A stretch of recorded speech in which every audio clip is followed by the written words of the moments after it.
Good morning friends, सभी को राम राम भाइयों को। दोस्तों, ये वीडियो विशेषकर उन लोगों के लिए फ़ायदेमंद साबित होगा जो आने वाली ग्रुप डी जिसका एग्ज़ाम होना है, जिसके फॉर्म भर गए हैं, या एनटीपीसी हो या रेलवे हो या कोई भी कंपटीशन तैयारी कर रहा हो। और मेनली फोकस इस वीडियो के अंदर है ग्रुप डी जो CBT 1 एग्ज़ाम्स होता है उसके सिलेबस पे। तो बिना देर किए फटाफट चलते हैं और वीडियो के अंदर जानते हैं क्या कैसा पैटर्न रहने वाला है, क्या कितने क्वेश्चंस आते हैं, वो सब चीज़ें इसी वीडियो के अंदर। तो दोस्तों, बिना देर किए वीडियो को बढ़ाते आगे। तो सबसे पहले आपका जो RRC ने नोटिफिकेशन जारी किया था, तो उस नोटिफिकेशन के अंतर्गत अपन देखें तो railway recruitment board detailed centralised employment notification जो CN 08/2024 के नाम से जारी हुआ था, ये अगस्त 2024 में जारी हो गया था और इसके फॉर्म वगैरह आप सब ने भर लिया होगा। और जिन लोगों ने ग्रुप डी का विशेषकर ग्रुप डी 2024 और जिसका एग्ज़ाम है जो 2025 के अंदर होगा, इसकी जो तैयारी कर रहे हैं उनके लिए वीडियो 100% साबित होने वाला है। तो आप ज़रूर इस वीडियो को पूरा ज़रूर देखें, और अगर वीडियो आप देखा और समझा तो ज़रूर आपसे इस पर 1% भी फ़ायदा मिले, लेकिन ज़रूर फ़ायदा मिलेगा।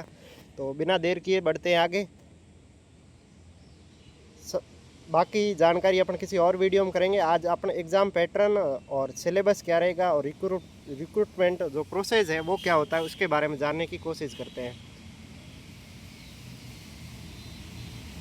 इसको मिटाते हैं, एक सेकेंड। चलो, पहला पॉइंट होता है पैरा 14 पे लिखा हुआ है रिक्रूटमेंट प्रोसेस। देखिए, रिक्रूटमेंट प्रोसेस में क्या होता है कि आपका एक ऑनलाइन एग्ज़ाम ऑनलाइन मोड पे कंप्यूटर आधारित एक पेपर लिया जाएगा। कंप्यूटर पेपर कैसे होगा? कंप्यूटर बेस्ड पे होगा, मतलब एक PC मिलेगा, PC पे आपका पेपर होगा और वो सब कुछ वो RRB कराता है, आपको उसको कोई लेना देना नहीं है। आपका एडमिट कार्ड आएगा, आपको सेंटर बताया जाएगा और जिस सिटी के अंदर आपका सेंटर हो वहाँ पे आपको पेपर देने जाना है। ये सिस्टम था, और वो सिटी कौन सी हो गई जो आपने एग्ज़ाम फॉर्म भरा था उसके अंदर जो सेंटर मांगा है वहीं मिलेगा। और ये एग्ज़ाम उन कैंडिडेट का होगा जिनका फॉर्म बिल्कुल सही पाया गया है, जिसके अंदर फ़ोटो वगैरह में किसी कोई दिक्कत नहीं है, फॉर्म एकदम प्रोसेस एकदम सक्सेसफुल रहा, उन्हीं का ही होगा, बाकी लोगों का नहीं होगा।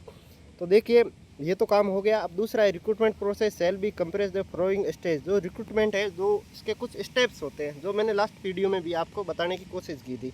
देखिए, इसमें पहला प्रोसेस होता है कंप्यूटर बेस्ड टेस्ट, जिसको अपन नॉर्मली CBT बोलते हैं, जिसको एग्जाम्स बोलते हैं। जो अपन पढ़ाई लिखाई करते हैं उससे संबंधित ज्ञान होता है, जो जांचने के लिए एक टेस्ट लिया जाता है। अगर इस टेस्ट के अंदर ही आप क्वालिफाई होते हो तो नेक्स्ट स्टेप जो 2 नंबर स्टेप है फिजिकल एफिशिएंसी टेस्ट यानी PT, इसके लिए जाते हो।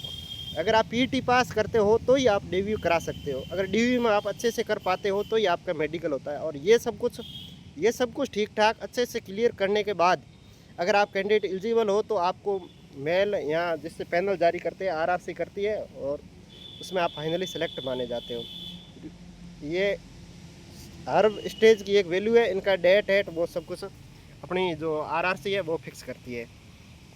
चलो नेक्स्ट बढ़ते हैं। देखो, बाकी चीज़ें आप किसी और वीडियो में देखेंगे, अपन सिर्फ इस वीडियो के अंदर CBT exam computer based test है उसके बारे में बात करेंगे।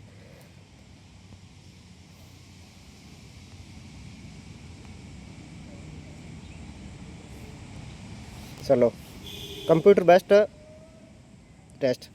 देखिए, ये जितने भी ऑल जिसके फॉर्म बिल्कुल कम सही पाए गए उन लोगों का होगा, और जिनको कॉल लेटर ईमेल पे भी भेजा जा सकता है और वेबसाइट से जाके भी आप डाउनलोड कर सकते हो।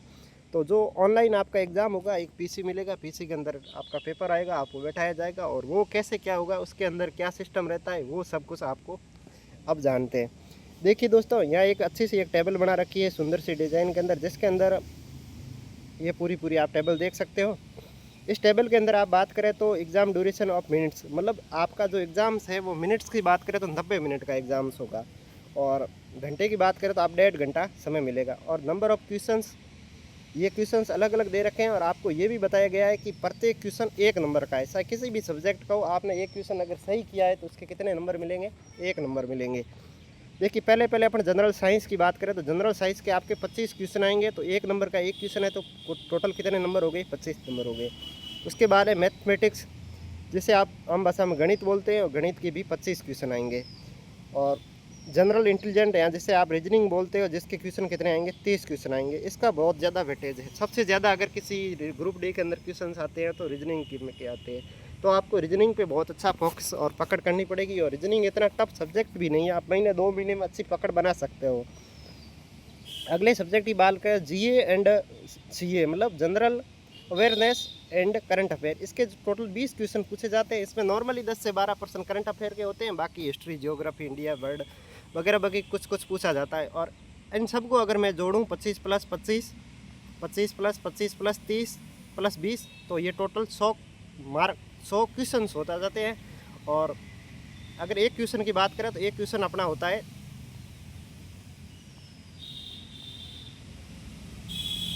अगर एक क्वेश्चन की बात करें तो एक क्वेश्चन 1 नंबर का होता है। मैं 100 से गुणा करता हूँ तो ये कितने मार्क के हो गए, 100 क्वेश्चन आते हैं और 100 ही मार्क के होते हैं।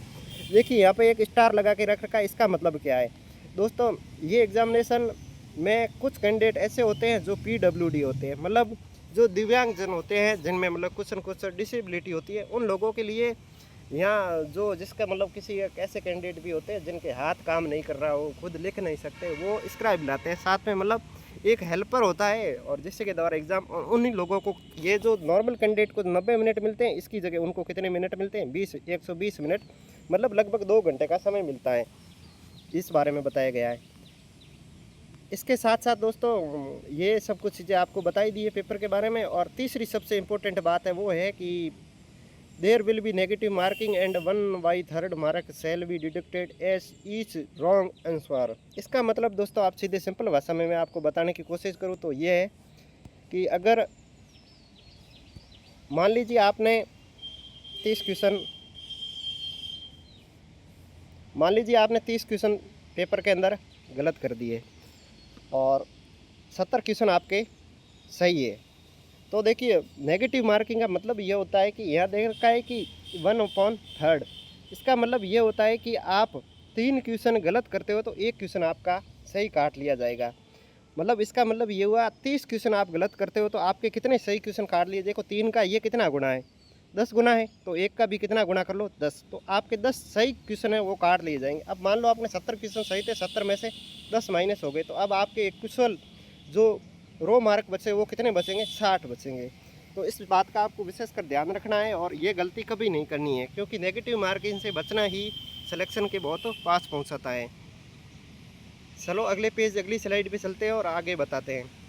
देखिए इस पेज पे कुछ वो चीज़ें बता रखी है जो मतलब ऐसे कैंडिडेट है जिनको मिनिमम क्वालिफाइंग मार्क लाने ज़रूरी होते हैं। जैसे आपका ये पेपर 100 नंबर का है तो अलग अलग कैटेगरी वाइज, जैसे जनरल हो गया, OBC हो गया, EWS हो गया, SC ST, सबके लिए कुछ निश्चित मार्क है। उतने मार्क लाने पे ही आप उस एग्ज़ाम के लिए क्वालिफाई माने जाओगे, और उससे कम मार्क आए तो आप डिसक्वालीफाई हो जाओगे। अगले स्टेज के लिए आप कभी क्वालिफाई कर ही नहीं सकते। वो मार्क कितने हैं देखिए, मिनिमम परसेंटेज ऑफ मार्क और short listing various communities wise है। उसके लेके देखो, आप अगर UR से बिलोंग करते हैं, UR मतलब हो गया जनरल, यहाँ लिखते हैं UR मतलब हो गया जनरल। अगर आप जनरल से बिलोंग करते हो तो आपसे कम से कम 40% मार्क, यानी आपको 40 मार्क लाने पड़ेंगे, यानी 100 में से कितने मार्क होने चाहिए, 40। अगर आप EWS से बिलोंग करते हो तो भी आपको कितने मार्क लाने पड़ेंगे, 40% का मतलब ये हो गया 40 मार्क लाने पड़ेंगे। इसके बाद बात करते हैं OBC के अगर कैंडिडेट हो तो आपको 30% मार्क लाने पड़ेंगे। यानी ये हुआ कि अगर 100 नंबर का आपका ये पेपर है तो आपको कम से कम मिनिमम कितने नंबर लाने चाहिए, 30 नंबर लाने पड़ेंगे।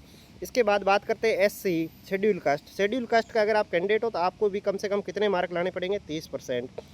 और इसके साथ साथ बात करते हैं ST की, अगर आप ST के हो तो आपको भी कितने % मार्क लाने पड़ेंगे, 30% मार्क।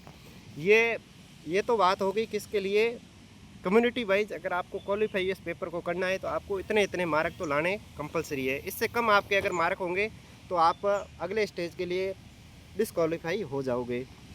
और PWD और case of short period candidate against various related them, ये उनके लिए भी है, उनको 2 मार्क का रिलैक्सन दिया गया है। मतलब ये हुआ कि आप दिव्यांग हो, PWD कैंडिडेट हो तो आपको 2 नंबर का 2% का रिलैक्सन है। मतलब जनरल से हो तो आप 2 कम कर दीजिए, 38, EWS से हो तो 38, OBC से हो तो 28, SC से हो 28, और ST से हो तो ही 28 मार्क लाने पे आप क्वालिफाई माने जाओगे। अगली स्लाइड भी चलते हैं। देखो क्वेश्चन टाइप्स एंड सिलेबस। देखिए मैंने आपको ऊपर बताया गया था कि आपके अलग अलग 4 सब्जेक्ट आते हैं, जिसके अंदर जनरल साइंस हो गया, मैथ्स हो गया, रीजनिंग हो गया और जी एंड करंट अफेयर। तो उसके अलग अलग मैंने क्वेश्चन बताए थे। उसमें पहला अपन बात करते हैं मैथ्स की। दोस्तों मैथ्स सबसे इम्पोर्टेंट सब्जेक्ट है इस भर्ती के लिए। अगर आपको मैथ्स अच्छा है तो आप इसमें बिल्कुल निस्संदेह तैयारी कर सकते हैं, आपका सिलेक्शन कोई नहीं रोक सकता। क्योंकि दोस्तों मैथ्स का सबसे सबसे जो बड़ी बात है वो ये है कि मैथ्स आपके इस पेपर के अंदर 25 क्वेश्चंस आते हैं। 25 का मतलब अगर 100 में से 25 मतलब 25% सिर्फ मैथ्स आती है। और मैथ्स ऐसा सब्जेक्ट है अगर आपको आता है तो उसमें आप 100% मार्क लाए जा सकते हैं। और जैसे सबसे ज़्यादा अगर किसी पेपर एक्यूरेसी और फिक्स सिलेबस के अंदर से क्वेश्चन आता है तो वो मैथ्स ही सब्जेक्ट है और कोई सब्जेक्ट नहीं है। तो अगर टॉपिक की बात करें तो ब्रीफ के अंदर बात करेंगे और विस्तार से किसी अलग वीडियो में बताएंगे, जिसके अंदर ये बताएंगे कि कौन से क्वेश्चन और कौन से टॉपिक से कितने नंबर के क्वेश्चंस आते हैं। तो सबसे पहले अपन बात करें नंबर सिस्टम्स की। नंबर सिस्टम इसको हिंदी में बोलते हैं संख्या पद्धति, और ये आपका पहला टॉपिक है। इसके बाद है बोर्ड मास। बोर्ड मास क्या होता है कि अगर प्लस माइनस गुणा भाग ये सब कुछ ब्रैकेट वगैरह एक साथ हो तो किसे आप पहले सॉल्व करोगे उसके बारे में बताया गया है। इसके बाद है डेसिमल, जिसे आप हिंदी में दशमलव संख्या बोलते हैं, उसके बारे में। इसके बाद टॉपिक हो गया फ्रैक्शन। फ्रैक्शन भिन्न बोलते हैं हिंदी के अंदर, भिन्न से संबंधित क्वेश्चन रहते हैं। इसके बाद होता है LCM यानी लिस्ट कॉमन फैक्टर, मतलब LCM लघुत्तम समाप्रत्यय। इसके बाद है SCF हाईएस्ट कॉमन फैक्टर, इसका मतलब है महत्तम समाप्रत्यय। इसके बाद रेशियो एंड प्रोपोर्शन मतलब अनुपात और समानुपात। इसके बाद आता है परसेंटेज। दोस्तों इस भर्ती के लिए परसेंटेज सबसे इम्पोर्टेंट टॉपिक है, क्योंकि अगर आपको परसेंटेज आता है तो आप इसके साथ साथ बहुत सारे टॉपिक्स इसी परसेंटेज पे ही बेस्ट होते हैं। जैसे बात करें परसेंटेज आपको अगर अच्छे से क्लियर है तो आप रेशियो एंड प्रोपोर्शन के क्वेश्चन कर सकते हो, टाइम एंड वर्क कर सकते हो, टाइम डिस्टेंस कर सकते हो, SI simple interest, compound interest भी कर सकते हो, प्रॉफिट लॉस कर सकते हो। मतलब एक टॉपिक आ गया तो ये इतने सारे टॉपिक आप आसानी से कर सकते हो। इसके बाद एक पीछे टॉपिक बता मेंसुरेशन, जिसे अपन सिलेबस जिसे आप क्षेत्रफल बोलते हैं, जिसके अंदर non only 2 dimension and 3 dimension पढ़ते हैं, जिसके मतलब क्षेत्रफल और आयतन बोलते हैं, वो इस टॉपिक के अंदर दिया गया है। इसके बाद प्रॉफिट लॉस हो गया। इसके बाद अलजेब्रा, जैसे बीज गणित बोलते हैं, जैसे XY A+B का स्क्वायर A+Q ऐसे क्वेश्चन इसी टॉपिक के से रहते हैं। इसके बाद आ गया जियोमेट्री एंड ट्रिग्नोमेट्री। ये बहुत सबसे इम्पोर्टेंट जियोमेट्रिक और ट्रिग्नोमेट्री त्रिकोणमिति होती है, जियोमेट्री मतलब ज्यामिति होती है, इससे संबंधित क्वेश्चन रहते हैं। ये भी बहुत इंपॉर्टेंट टॉपिक है। इसके बाद है एलिमेंट्री स्टैटिक्स। इसका मतलब होता है जिसके अंदर माध्य, बहुलक, इसके बारे में सब कुछ चीज़ें होती है जो पढ़ी जाती है। इसके बाद आता है स्क्वायर रूट, वर्गमूल बोलते हैं। इसके बाद कुछ एज से संबंधित कैलकुलेशन आती है, और कैलेंडर और क्लॉक और पाइप एंड सिस्टम नल और टंकी से संबंधित सवाल रहते हैं। दोस्तों ये जो शॉर्ट में सिलेबस है जो RRB ने जो नोटिफिकेशन जारी किया जिसके अंदर दिया रहता है, और ये आपको मैथ्स के अंदर इतने टॉपिकों को आपको बहुत अच्छे से करना है। इसके साथ साथ लास्ट में लेकर का ETC, इसका मतलब ये हुआ कि इसके अलावा भी 1-2 क्वेश्चन आपको ऐसे मिल सकते हैं जो इसके अंदर आपको नहीं बताया गया है। तो ये थी मैथ्स की बात। तो अभी अपन आगे बढ़ते हैं अगले स्लाइड पे और देखते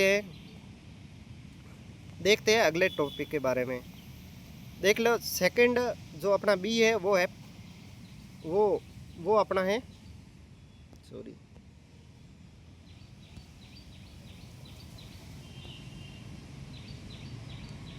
जनरल इंटेलिजेंट एंड रीजनिंग। ये रीजनिंग है, ये भी बहुत इंपॉर्टेंट है, क्योंकि ग्रुप D पेपर के अंदर सबसे बड़ा अगर किसी के मार्क है तो वो इसी के है। ये 30% इसी से क्वेश्चन पूछे जाते हैं।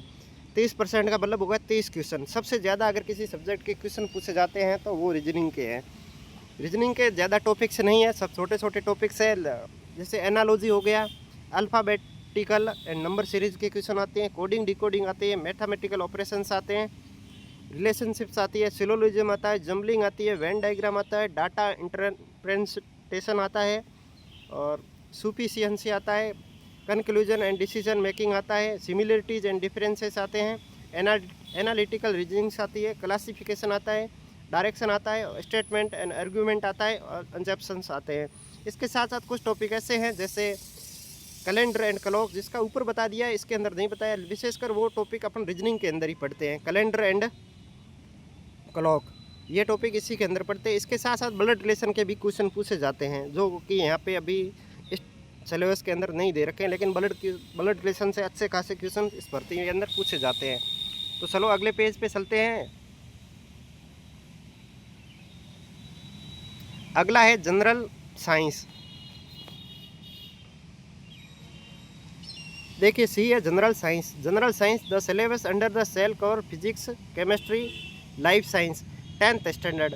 मतलब इसके लिए आपको अलग से कोई सिलेबस टॉपिक वाइज नाम नहीं डाला गया है, लेकिन अब मैं अलग से एक वीडियो बताऊंगा, उसके अंदर आपको टॉपिक वाइज भी सिलेबस बताऊंगा कि किससे कब आज तक जितनी डिस्ट्रिक्ट परीक्षाएं हुई उसमें अंदर कितने क्वेश्चन आए हैं, तो कितने और आ सकते हैं उसके बारे में बात करेंगे। और ये विशेषकर आपको 10th स्टैंडर्ड तक की बुक पढ़नी है। बुक कौन सी पढ़नी है? आपको CBSE की बुक पढ़नी है, central board of secondary education है, उसी की बुक से ही क्वेश्चन आते हैं और आपको वो ही पढ़ना है। और सबसे इम्पोर्टेंट है क्योंकि इसके भी क्वेश्चन कितने आते हैं, 25 क्वेश्चन साइंस से पूछे जाते हैं। डी है जनरल अवेयरनेस यानी GA, current affair and M. ये साइंस टेक्नोलॉजी पे आधारित कुछ क्वेश्चन पूछे जाते हैं, स्पोर्ट्स पे पूछे जाते हैं, कल्चर पे पूछे जाते हैं, पर्सनैलिटीज़ और economics, politics and other subject importance. ये एक बहुत बड़ा सब्जेक्ट है और इससे क्वेश्चन सबसे कम पूछे जाते हैं, मतलब 20 क्वेश्चन पूछे जाते हैं। तो इस पर आपको सिर्फ focus current affair, technology, sports, culture इन पे करना है। इस पर सबसे ज़्यादा जो क्वेश्चन पूछे जाते हैं 13 से 14 क्वेश्चन तक करंट अफेयर से पूछे जाते हैं। तो ये आप मान चलिए कि आपका अगस्त 2024 के अंदर नोटिफिकेशन आया, तो अगस्त से लेके आप अगस्त से लेके जब तक आपका एग्ज़ाम हो तब तक आपको करंट से बिल्कुल अपडेट रहना है। बाकी जीके के अंदर ज़्यादा कुछ नहीं है। इसमें आप इंडिया की पॉलिटिक्स पढ़ सकते हो और हिस्ट्री पढ़ सकते हो और थोड़ी बहुत इकोनॉमिक्स का नॉलेज रख सकते हो। इसके अलावा आपको कुछ नहीं पढ़ता। और कुछ स्टेटिक्स जीके हैं, कौन सा बांध कहाँ है, कौन सी नदी कहाँ है, कौन सा अभ्यारण्य कहाँ है, इस बारे में कुछ क्वेश्चंस आपको ध्यान में रखने हैं। और इसी के साथ ही ये वीडियो को यहीं करते हैं पूरा। और आपको वीडियो कैसा लगा? अगर वीडियो आपको अच्छा लगा है तो आप हमारे चैनल से जुड़ सकते हो और अपने दोस्तों के साथ भी ज़रूर शेयर कर सकते हो। दोस्तों ये वीडियो आपके लिए बहुत यूज़फुल होने वाला है, तो ज़रूर आप दोस्तों के साथ शेयर कीजिए और आगे नेक्स्ट किस टॉपिक के आप वीडियोस आते हैं वो भी हमें ज़रूर बताएं। तो इस वीडियो के अंदर इतना ही। चलो बाय बाय, टेक केयर, मिलते हैं किसी नेक्स्ट वीडियो के अंदर।